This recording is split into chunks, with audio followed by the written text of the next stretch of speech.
estuvimos viendo del 18 al 29. Y aquí yo quería repasar un par de cositas. Quería dar una explicación que hay muy breve sobre una interpretación de este pasaje y quería enfatizar un punto. Luego daremos continuación al capítulo 10 y estaremos viendo un poquito de geografía y genealogía y confusión de los idiomas. A ver que el Señor me ayude y yo me sepa expresar bien. Voy a pedir su ayuda, ¿vale? Padre nuestro que estás en los cielos, te damos gracias, Señor, por habernos traído hasta aquí. Te damos gracias, Señor, por el cuidado que tienes de nosotros durante la semana. Te damos gracias también, Padre, por todas esas cosas que damos por hecho y que no nos paramos a pensar. Damos gracias, Señor, por poder respirar, por poder comer, por poder degustar los alimentos, por poder hablar, oír, caminar, escuchar.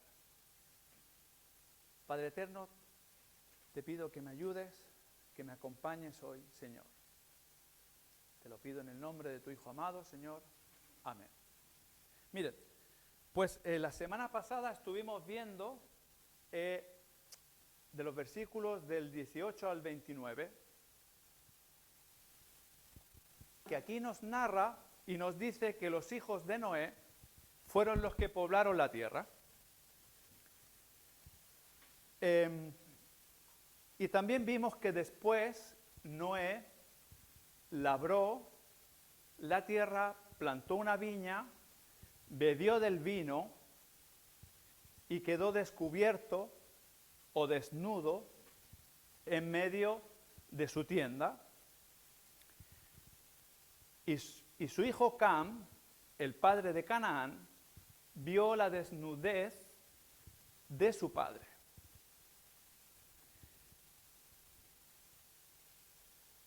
Cam se lo dijo a sus dos hermanos que estaban fuera. Si vamos al sentido literal, ¿qué es el propósito? ¿Qué es la forma en que queremos entender el libro del Génesis? Tenemos que decir que Cam,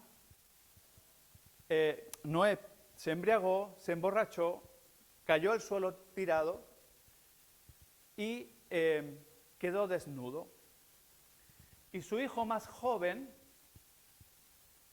lo contempló. Contempló la desnudez de su padre. Podríamos decir que Cam contempló la desnudez del siervo de Dios. Este siervo se había emborrachado y había caído al suelo. Contempló a su padre desnudo. No solamente que lo contempló, sino que tampoco lo cubrió.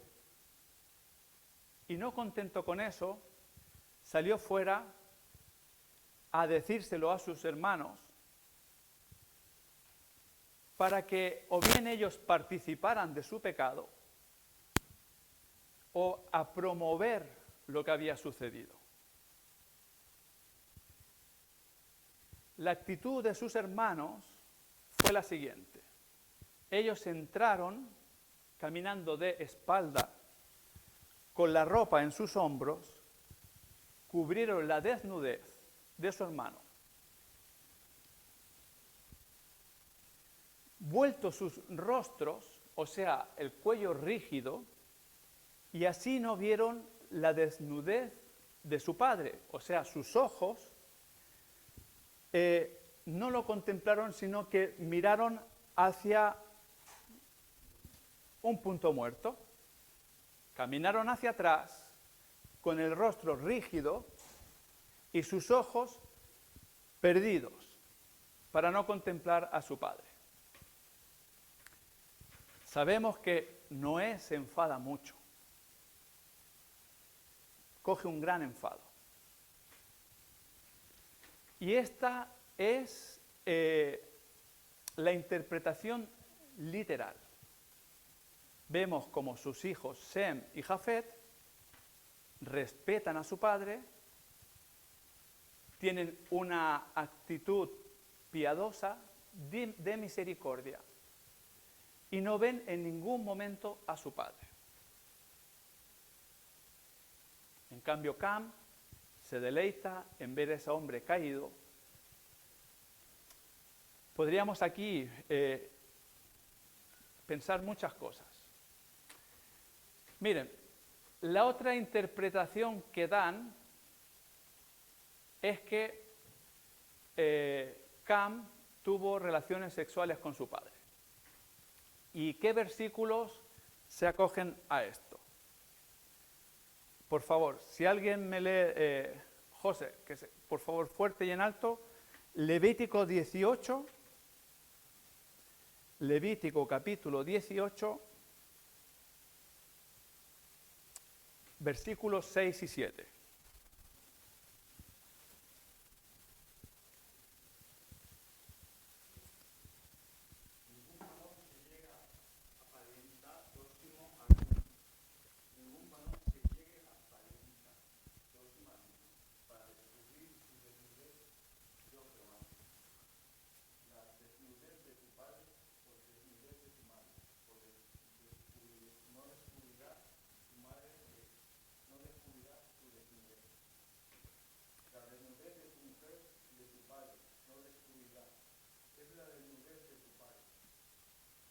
Bueno, aquí Moisés está dando unas leyes sobre la inmoralidad sexual. Y lo que nos está intentando decir Moisés es que no te juntarás de una forma sexual con un pariente cercano. Y si os fijáis, la forma de describirlo es no verás la desnudez. Entonces, con esto hay algunas interpretaciones incluso de judíos antiguos que piensan que Cam tuvo esta relación perversa con Noé. Y yo quería explicaros esto por si algún día la escucháis y no os chirríe, ¿vale? No os cause asombro. Bueno, esta interpretación que acabamos de leer, si Cam tuvo relaciones sexuales con su padre, podríamos decir que es más entendible el enfado que coge Noé, ¿verdad? Porque Noé lo maldice, se enfada grandemente. O sea, claro, esto ya está más justo. O sea, esto sí que es motivo de esa maldición.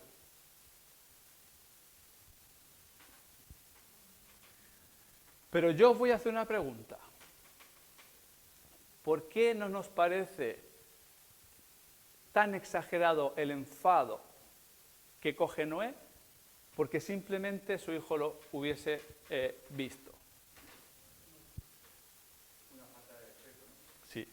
O sea, cuando interpretan que Cam tuvo esta actitud sexual con su padre, podemos decir que la maldición, el enfado que coge Noé, es comprensible.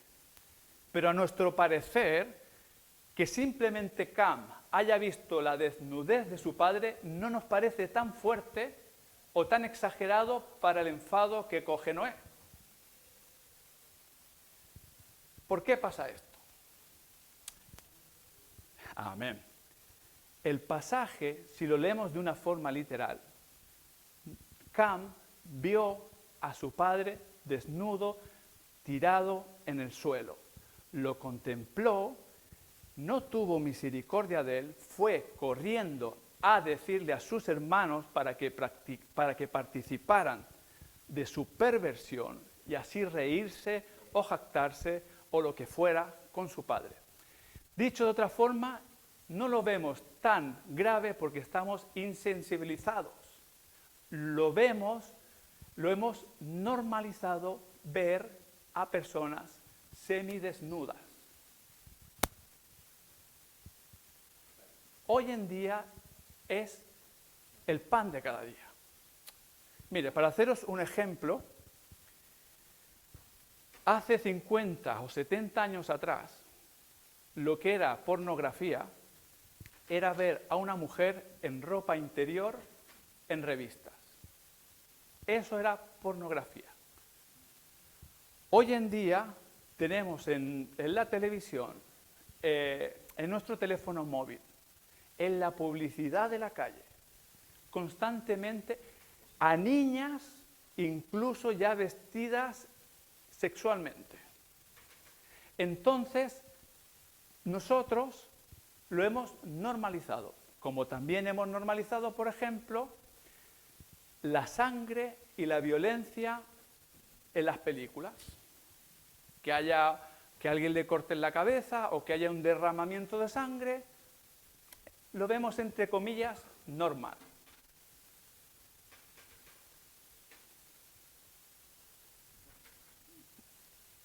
Entonces, he de deciros que nosotros debemos negarnos a nosotros mismos y debemos de cubrir nuestra desnudez. Hay ropa que lo deja ver todo, hay ropa semitransparente y hay ropa muy ajustada, tanto hombres como mujeres. Entonces, nos hemos insensibilizado y estamos a que esto sea costumbre, pero en verdad no está bien. Ahora, perdón, es que la otra vez me preguntó Kevin, oye, ¿cuánto tiempo pasó desde que Noé plantó la viña? Pues pasaron unas décadas, ¿vale? Desde que Noé bajó del arca hasta que plantó la viña, podemos decir claramente que pasaron unas décadas, porque si yo no me equivoco, Canaán, que fue a quien maldijo, era su nieto más pequeño de Cam. O sea que tranquilamente habían pasado unos años, ¿vale? Vale. Quería matizar ese punto. Ahora vamos a ir al capítulo 10. Aquí en este capítulo 10 encontramos el informe más antiguo de la raza humana. Aquí encontramos el punto de unión entre las naciones históricas de la antigüedad. Describe cómo comenzaron los hijos de Noé a poblar la tierra. Cómo se distribuyeron, cómo comenzaron a ser tribus, pueblos, ciudades, naciones, sus extensiones de territorio, su lugar geográfico, sus migraciones.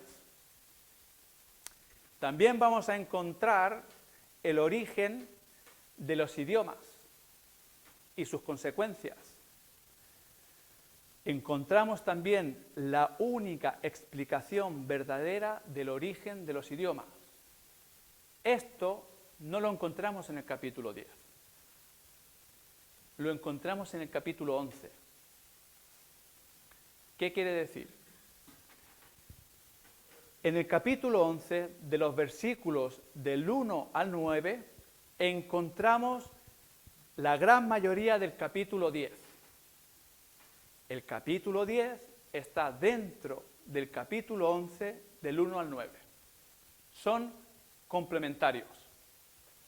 Por ejemplo, en el capítulo 1 del Génesis se nos da una narración de la creación. Y se nos dice que en el sexto día creó a los animales y al hombre. Y hagamos al hombre conforme nuestra imagen y semejanza. ¿Sí? Y creó Dios al hombre. Bueno. En el capítulo 2 lo vuelve a repetir.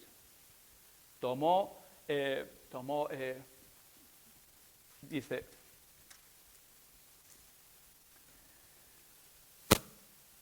y formó al hombre del polvo de la tierra e insufló espíritu, aliento de vida, y fue el hombre un ser viviente. El capítulo 1 del Génesis con el capítulo 2 son complementarios. No son dos creaciones diferentes, sino que se complementan. Nos da información. Pues aquí sucede más o menos lo mismo. El capítulo 10 está dentro del capítulo 11.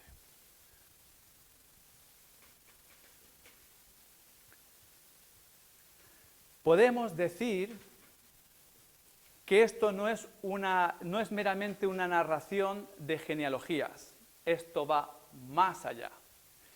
Lo que está preparando el capítulo 10 es el escenario para la futura humanidad. Lo que nos viene a decir el capítulo 10, dicho de otra palabra, aquí el Señor está preparando el escenario para su obra redentora.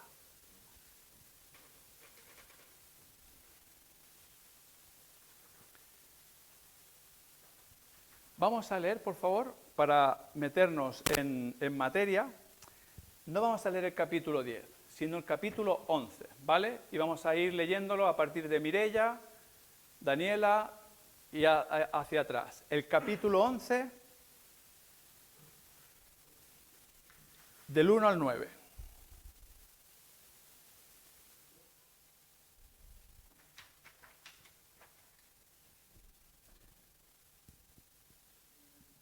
Capítulo 11, del 1.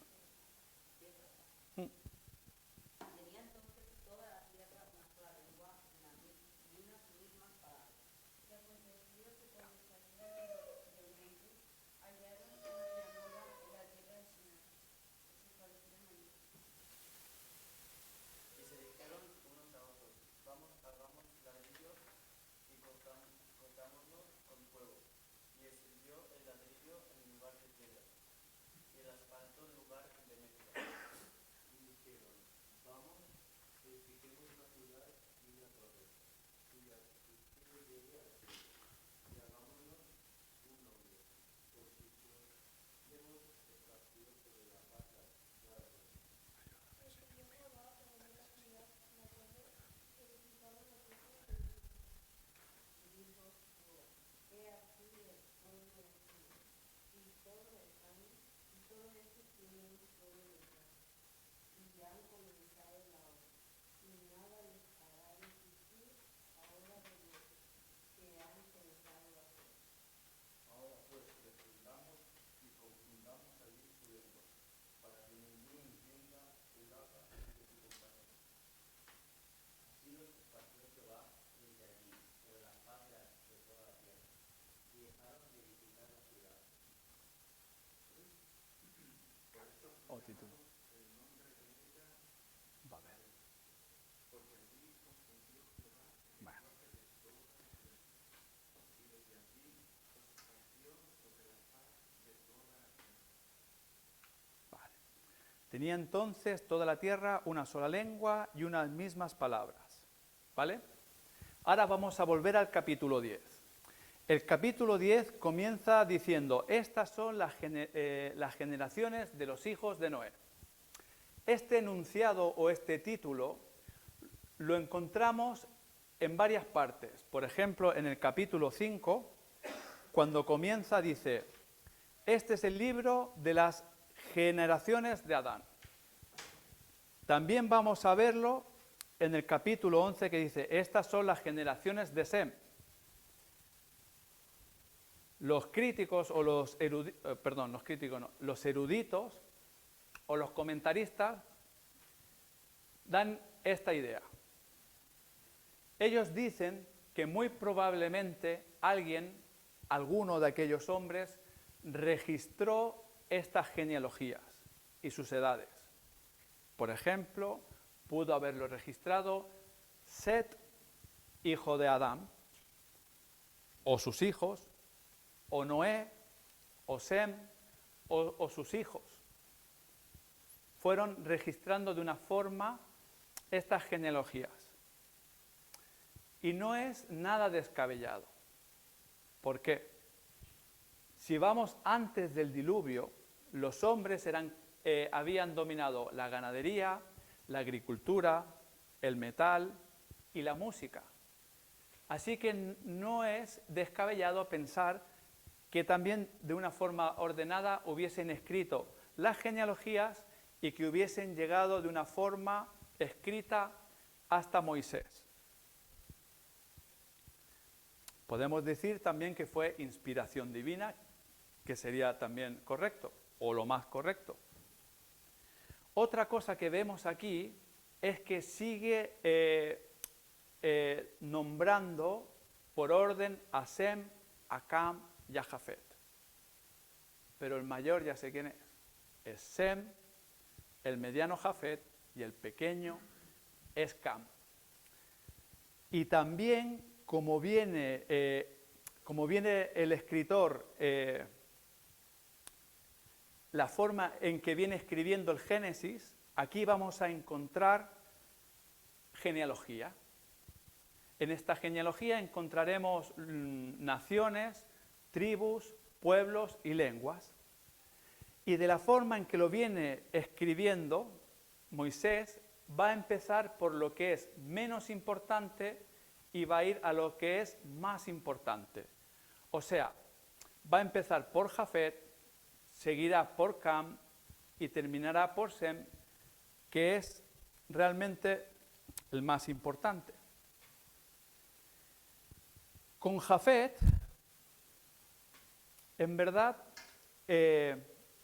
todos estos nombres que aparecen aquí son países, naciones, pero no me gusta, intento no decir cosas que yo no comprendo o no entiendo. Y ponerme aquí a decir, mira, este Magog era Rusia y Azkenat. Entonces, siempre voy a decir los que tengo yo más claro. Y no lo haré todo. Mira, por ejemplo, simplemente en Jafet diremos que Madai son los medos. ¿Y quién fueron los medos? Los que se juntaron con los persas para atacar a Babilonia. Vamos a decir que a grandes rasgos, Jafet ocupó Europa y la India. Ya esto le llaman indoeuropeos. ¿Vale? Y con Jafet lo voy a dejar ahí. Tengo poquito, tampoco sé argumentar mucho los otros países, y vamos a entrar con Cam. En Cam sí que nos da más información. Y nos da información respecto a un hombre, a Nimrod. Mire, vamos a leer el versículo. Bueno, aquí dice, los hijos de Cam fueron, leo a partir del 6, ¿vale? Los hijos de Cam fueron Cuz, Misraén, Fut y Canaán.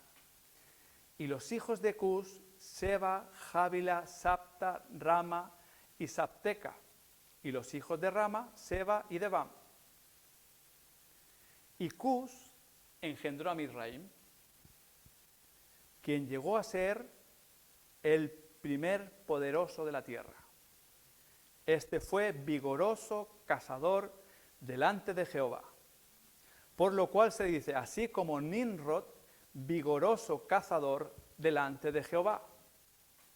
Y fue el comienzo de su reino Babel, Erec, Akkad y Calde, en la tierra de Sinar. De esta tierra salió para Asiria y edificó Nínive, Rebot, Cala y Resem, entre Nínive y Cala, la cual es ciudad grande. Nos da esta descripción de Nimrod. Nimrod fue el fundador de lo que hemos leído antes, de la torre de Babel. Y aparentemente, de momento yo no puedo ver, o me cuesta ver, algo negativo. Nimrod tiene una connotación negativa e impía. Era un rebelde. Pero bueno, vamos a descubrir por qué era un rebelde, porque de momento yo sé que era un descendiente de Canaán, bueno, eso ya me va diciendo algo, que también fundó diferentes ciudades, vigoroso cazador delante de Jehová, que se fue para Asiria, Nínive y Babel, en la tierra del Sinar. La última vez que se nos compara a un hombre, la última vez que nos da características de un hombre fue Noé. En Noé nos dice que era un varón justo, perfecto en sus generaciones y que Dios caminó con Noé. Los atributos que nos da en Nimrod nos dice que era vigoroso cazador delante de Dios. Y aquí ya nos dice algo. Noé caminó junto con Dios. Y Nimrod se puso delante de Dios, en oposición a Dios. El nombre de Noé significa consolador o descanso, mientras que el nombre de Nimrod significa rebelde o rebeldía. Perdón, los voy a comparar un poquito, ¿vale? A Noé en sus días nadie lo escuchó. A Nimrod lo escucharon y le obedecieron.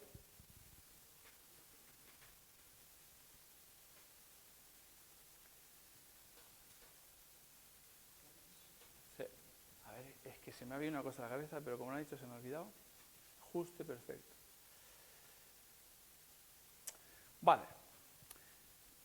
Entonces, si seguimos con la vida de Nimrod, bueno, más bien todos se asentaron en la tierra del Sinar. Como nos dice el versículo 1 del capítulo 11, dice, entonces toda la tierra, tenía entonces la tierra una sola lengua y unas mismas palabras, y aconteció que salieron del oriente y hallaron una llanura en la tierra del Sinar y se establecieron allí. ¿Dónde está el Sinar? ¿Alguien me lo sabe decir? ¿Dónde está el Sinar? La tierra del Sinar no tiene unos límites establecidos. Podemos decir que está entre el río Éufrates y Tigris. ¿Sí? Éufrates y Tigris, en medio se llama Mesopotamia. Una parte de esta es el Sinar. Estos varones, estas personas descendientes que salieron, ¿de dónde salieron? Del monte Ararat. Y bajaron aproximadamente unos 800 kilómetros. Nos recordamos que la tierra fue destruida con el diluvio.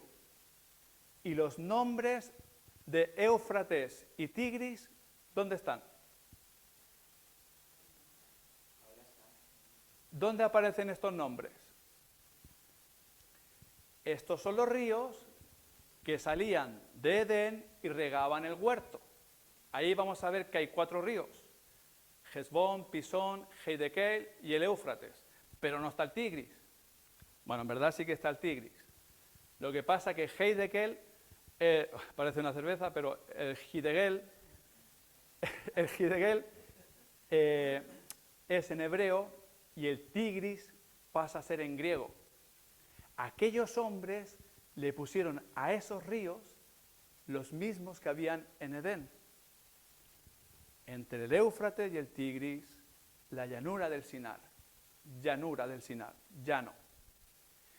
Y dicen que ahí encontraron una técnica para edificar. Ahí no había piedra, sino barro, arcilla.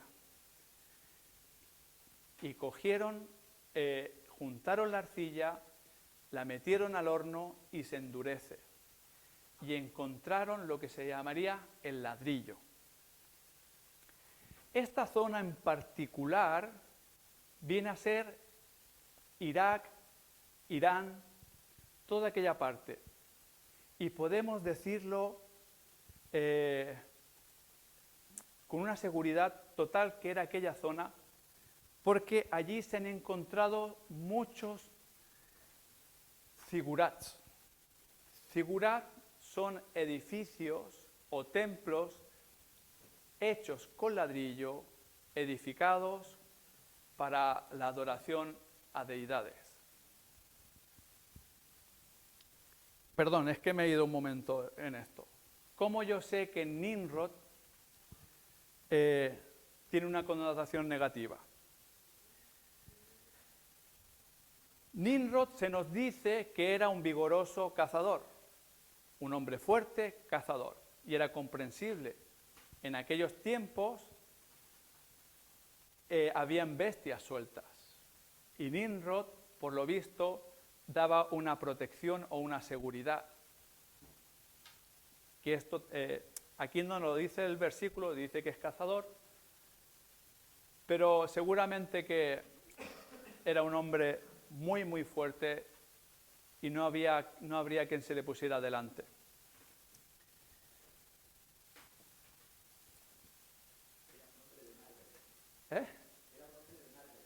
Era un hombre de renombre. ¿Os acordáis en el capítulo 6, los hijos de los hombres? Este quería hacerse un hombre de renombre como aquellos. Entonces, él sacó una propaganda. Él sacó un eslogan para juntar a las personas. Y era este. Dice, y dijeron, el conspirador de esto seguro que era Nimrod. Dice, edifiquemos una ciudad y una torre cuya cúspide llegue al cielo. Y hagámonos un nombre, por si fuéramos esparcidos sobre la tierra. Dice Nimrod que edifiquemos una torre para hacernos un nombre. Esta torre, la llamada Torre de Babel en Babel, podemos ver aquí que está desobedeciendo a lo que era el mandato de llenad la tierra. Ellos están apelotonaditos ahí, todos juntitos. Otra cosa que podemos ver, bueno, hay unos comentaristas o unos textos judíos, más bien sí, son unos textos judíos, que están en Antigüedades de los Judíos en el libro 1, en el capítulo 4, que el hecho de querer hacer una torre tan alta era asegurarse de si volvían a venir aguas, pues ellos estarían a salvo. Buscaban su salvación a través de sus manos. Aquí vemos como nuevamente el hombre vuelve a dejar a Dios de lado y busca hacer su voluntad, sin contar con Dios. Nimrod, por su palabrería, unió a las naciones en un mismo sentir.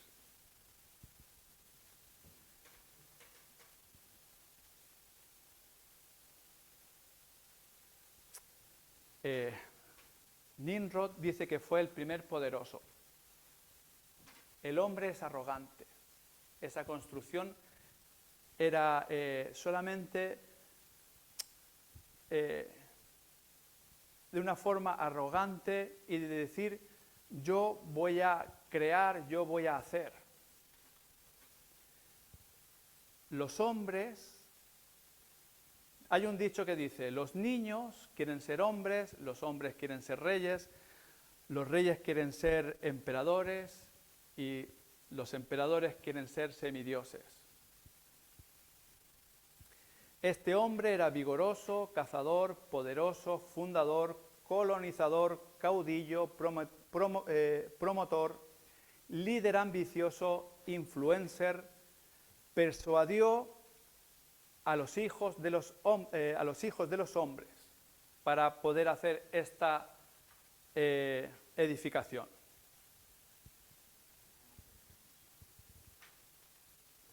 Hay muchos hombres que tienen la capacidad de, con la palabra, persuadir a grandes masas para hacer lo que ellos quieren. Hay líderes políticos, líderes religiosos, hay pseudoprofetas que tienen la capacidad. Yo me pregunto, ¿tendrán la capacidad de convencer o es que el hombre no tiene la capacidad de pensar? Dice que cuando todos piensan lo mismo, es que nadie está pensando.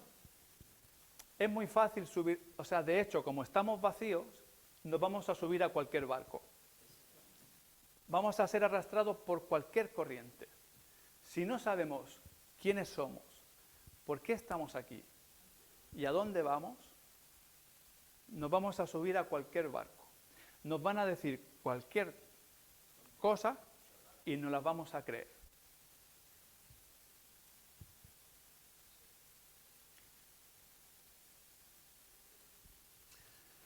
A través de sus esfuerzos con la construcción de la torre podrían salvarse por sus propios méritos, dejando a Dios a un lado.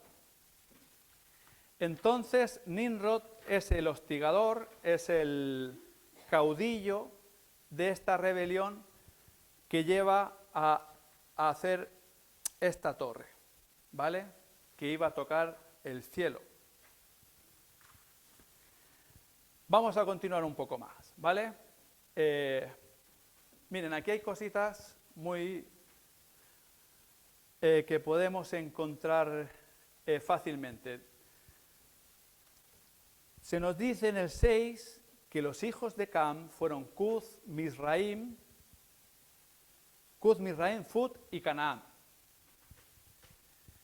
En el versículo 13 dice, Mizraim engendró a Ludim, a Naimim. Vale. La pregunta es, ¿alguien sabe decirme qué es Mizraim? ¿Qué es Mizraim? O dicho de otra forma, ¿qué tierra es Mizraim o qué parte del mundo es Mizraim? Paco dice Israel. Elsie, la Mireia lo sabe. Mizraim, para el que no lo sepa, ¿cuál es? Dilo, a ver, dilo. Dilo. Mizraim es Egipto. Es Egipto hasta el día de hoy. Lo que pasa es que aquí está escrito en hebreo. Cuando tengáis la oportunidad de encontraros con un egipcio, preguntárselo. ¿Tú eres de Mizraim? Y te va a decir que sí. En su pasaporte lo pone. Miren, en los Salmos, en el Salmo 105, en el 23 y 24, por favor. Si alguien lo lee bien, alguien que tenga ganas de leer. En el 105, el versículo 23 y 24.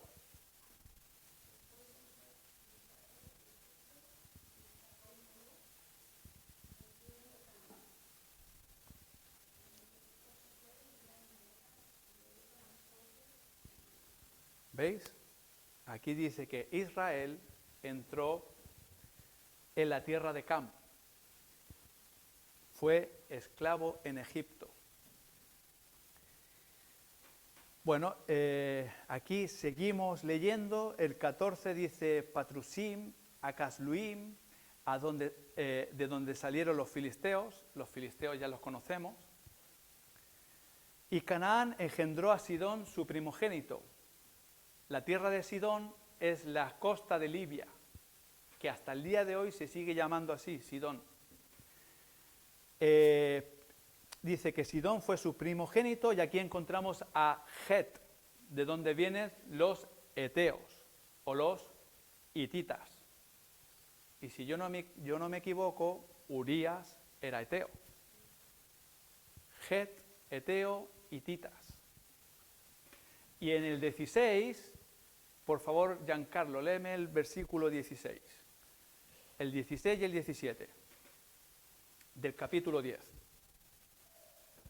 Aquí encontramos una serie de tribus. Al jebuseo, al amorreo, al geteo, al heveo, al araceo, al sirio. ¿Veis estas tribus? El amorreo, el jebuseo. ¿Dónde los encontramos, Daniel? ¿Dónde están estas tribus? Tomás, Daniela.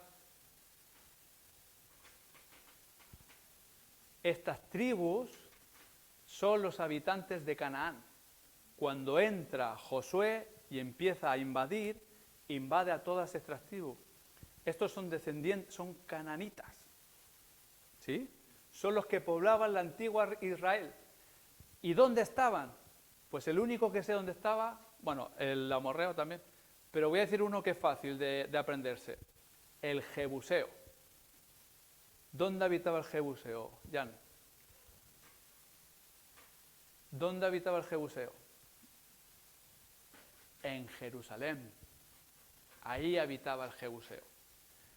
Estos nombres son fáciles de encontrar, son sencillos. ¿Vale? Aquí seguimos encontrando una serie de nombres, ¿vale? Y se nos dice que estos son los hijos de Cam por sus familias, por sus lenguas.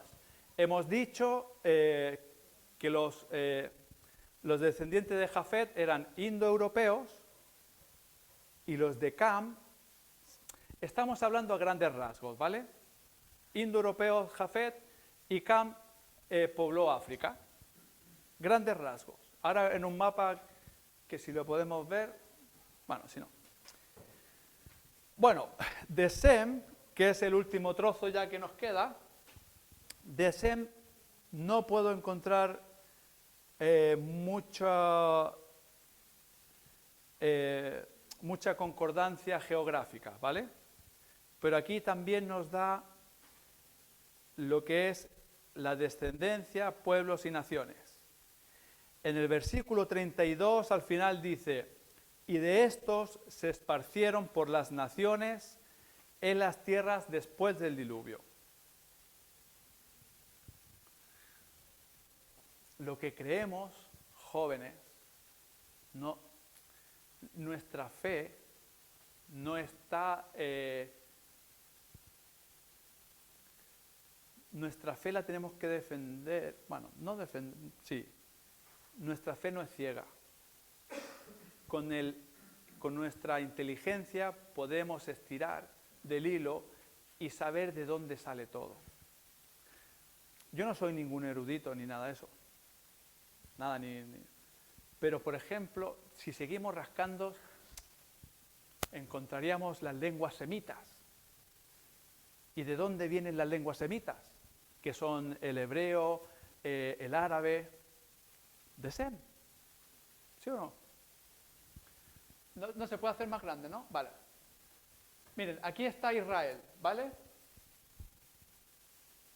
Esto es África, Europa y Oriente Medio.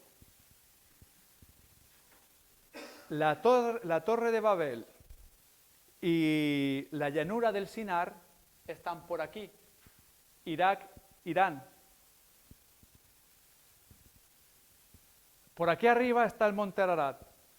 Bajaron a la tierra del Sinar. En el Sinar, Nimrod dijo, hagamos una torre. Y Dios tuvo que actuar nuevamente. Hemos visto que Dios ha actuado con Adán en el huerto, se paseaba al aire del día y hablaba con él. Pero se rompió esa relación. Después lo vimos actuando con Noé. En el diluvio, y aquí tiene que volver a actuar para dispersar a los hombres.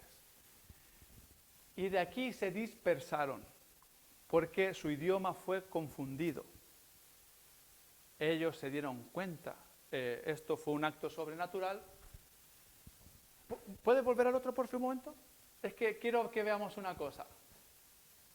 Mira, al final del versículo 8, del capítulo 11 dice...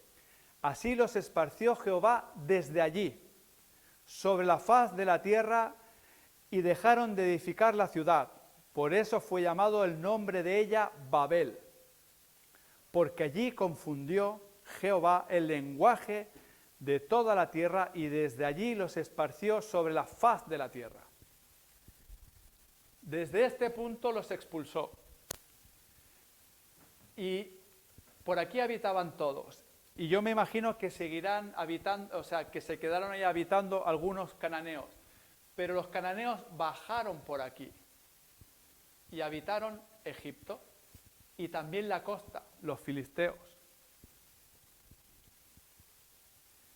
Aquí está Babel, por aquí está Nínive.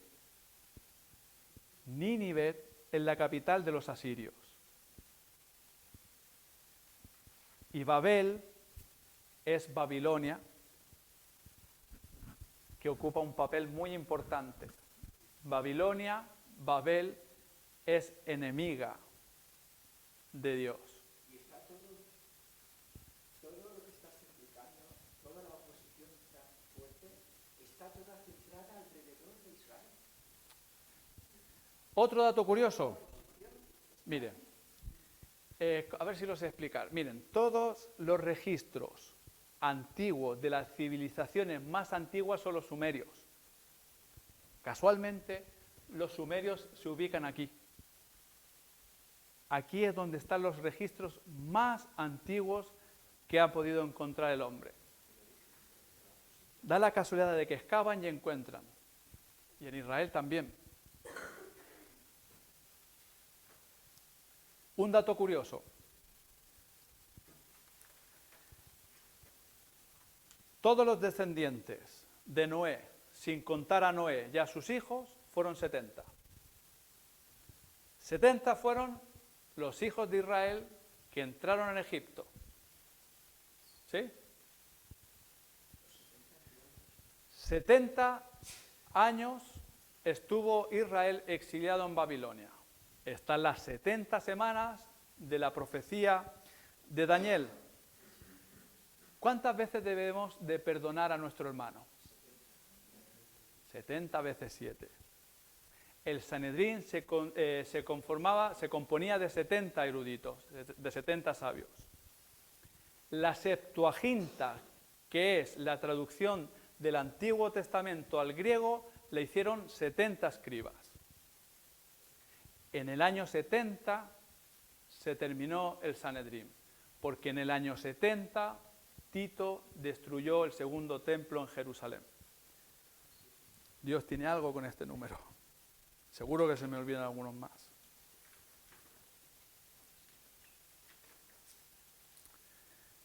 Bueno, mis apuntes están llegando hasta el final.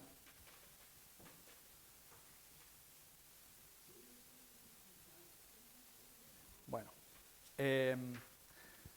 la semana que viene desarrollaré un poquito más el tema de la Torre de Babel.